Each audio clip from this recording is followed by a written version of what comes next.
Welcome to Spotlight Television and our brand new series, For Entrepreneurs, by Entrepreneurs. They say that entrepreneurship is living a few years of your life like most people won't, so that you can spend the rest of your life living like most people can. Today, every youngster wants to be an entrepreneur, but without a concrete and unique idea, they make mistakes in their ventures while embarking on their journey, which lead to failure and disappointment.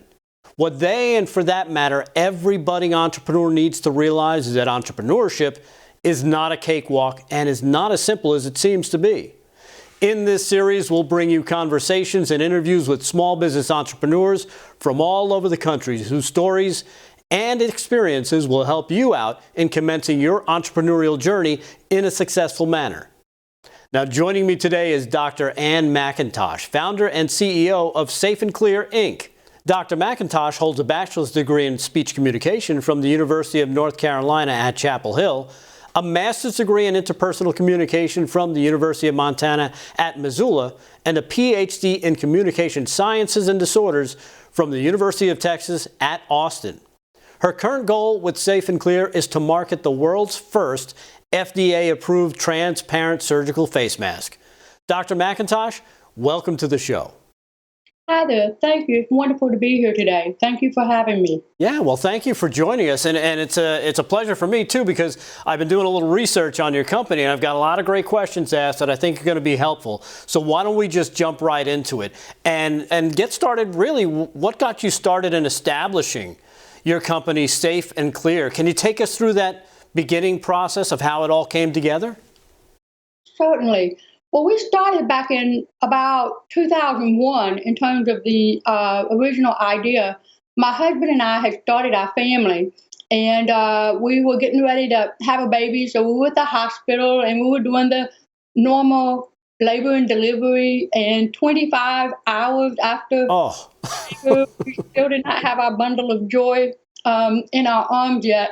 And we realized at that moment that we needed to have a C-section. Okay. So the C-section was not scheduled at all. The doctor that was on shift was not a doctor that I had met before out of the medical practice. So I didn't know the anesthesiologist or the delivering OBGYN or the nurse. And so we were taken out of the normal labor and delivery room and taken into the OR. And as you're familiar with the OR, everybody is in surgical garb from head to toe, right down to the booties on their feet, right? Right. And so the ability to lip read was all taken away because they were all masked up, including my husband. And at that moment, that's when my life was really changed because I wasn't able to communicate as well. So my own health would kind of put at risk because I'm like, what if? Started running through all these scenarios. What if this? What if that? And then, of course, the well-being of our newborn became at risk at that point.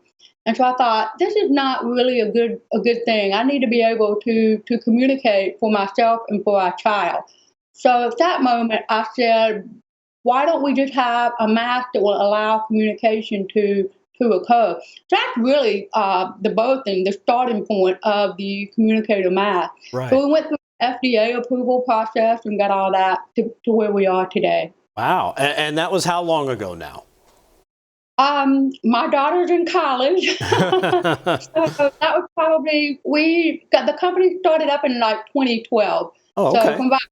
So we had to do research and development and all of that, but we've been around to 2012 selling communicator masks. Wow. And so next year is going to be 10 years, and it's kind of an amazing little ride, something that you probably never even thought of, but came to you in a moment of, a little moment of desperation, really. Yeah, necessity really is the mother of all invention. You know, when things are not broke, you don't really mess with them, you don't fix them. But when you're pushed into a moment out of necessity, something comes out from that. Yeah, that's where the phrase "build the better mousetrap" comes from, right? Exactly. Right.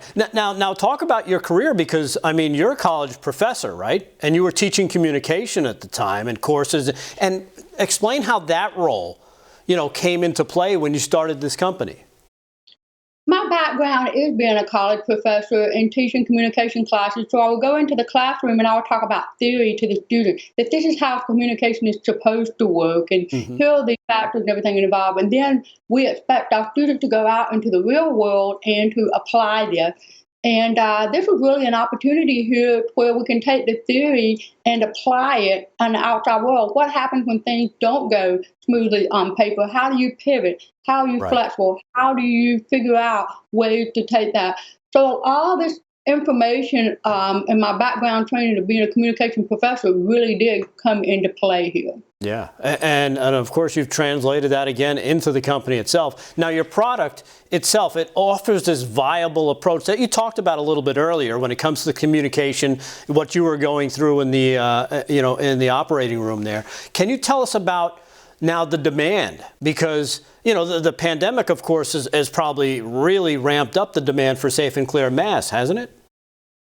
It has. So we have had several factors to affect our production and demand. First of all, before the pandemic hit, the national, federal, and state stockpiles were depleted back in about 2008, and they never got replenished. Right. So when the pandemic happened, our cupboards were bare. We didn't have anything to fall back on. And then 93% of our masks prior to COVID were manufactured in China, that were overseas. So when Wuhan shut down, the mask manufacturers shut down. And so you had supply to really just plummet. Right. In addition to that, they didn't quite get Wuhan shut down quickly enough. The virus had already started spreading. So as the positivity rates were raising for COVID, the demand was going up. So the supply was going down and demand was going up. So we had all of those factors going on as well. Right. And then because it's a communicator mask, we have so many people who need to be able to see that wasn't related to those other two factors, because something like 1 in 7 Americans have a hearing loss, that communication is impacted. Right. So that's more than 10% of the population Wow. that could really benefit from a mask that you can see through. Yeah, and you mentioned, how things got shut down overseas, and despite how many products that are consumed here in the U.S., most products are still made overseas. Now your product is different, though, in that regard. Tell us about that, because it's made right here in the U.S., right? It is, and so I hope that your viewers who are watching really do think about making the product here in the United States, because going overseas isn't necessarily the answer. We've done quite well being able to have our product made here in the United States.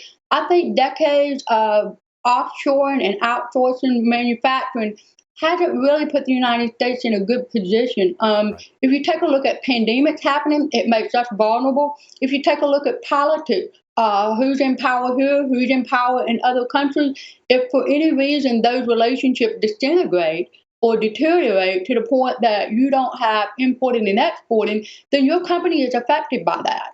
And then you have to deal with that.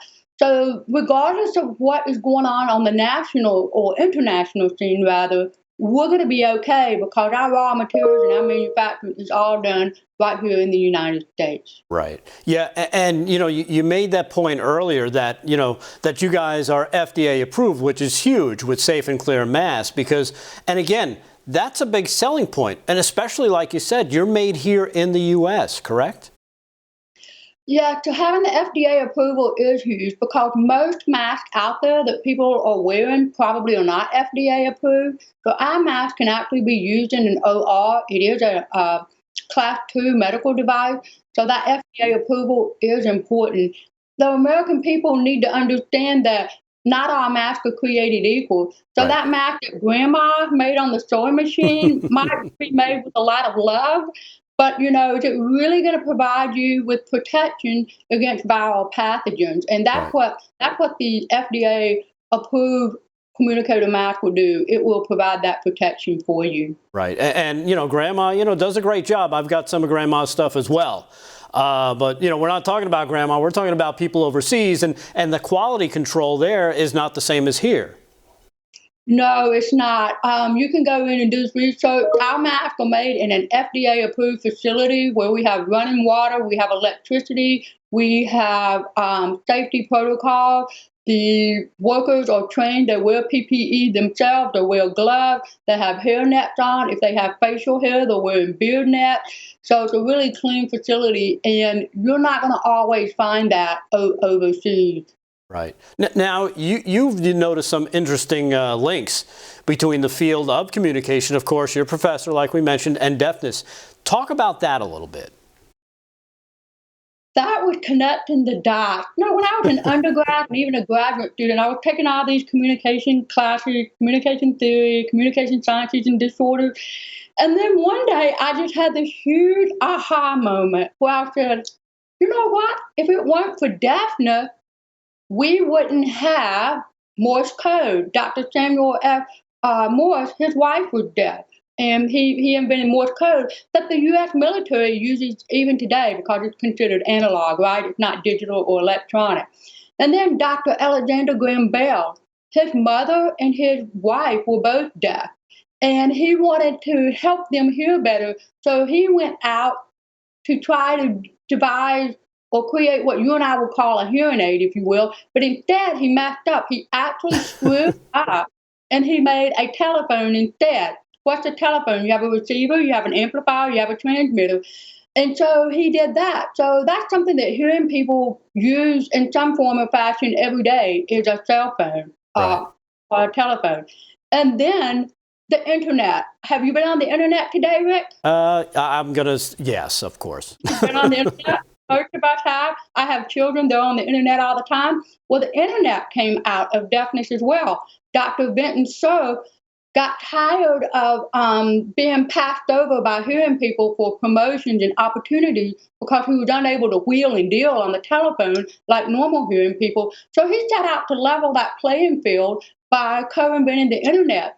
So, you know, hats off to deaf people. Out of deafness, we have all these great, wonderful innovations that hearing people and everyone get to enjoy in communication. Right. Yeah, and it's funny because you mentioned that aha moment that is so big with entrepreneurs. That's where a lot of them, they come up, you know, like you mentioned, it just kind of comes to you. There's a moment in time where all of a sudden it just comes all together, and entrepreneurs are often, you know, those types of problem solvers that either they take advantage or they pioneer an innovation in technology.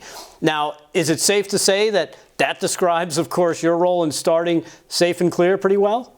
I did have an aha moment there, but it was more like an uh-oh moment when I was laying there on the table like a bloated tick, and I didn't know what was going to be happening to me, and I was just like, you know, praying that everything was going to go well. Right. I had an uh-oh moment that led to my aha moment that said, we can make this better. We can make this better for anyone who had a communication disability.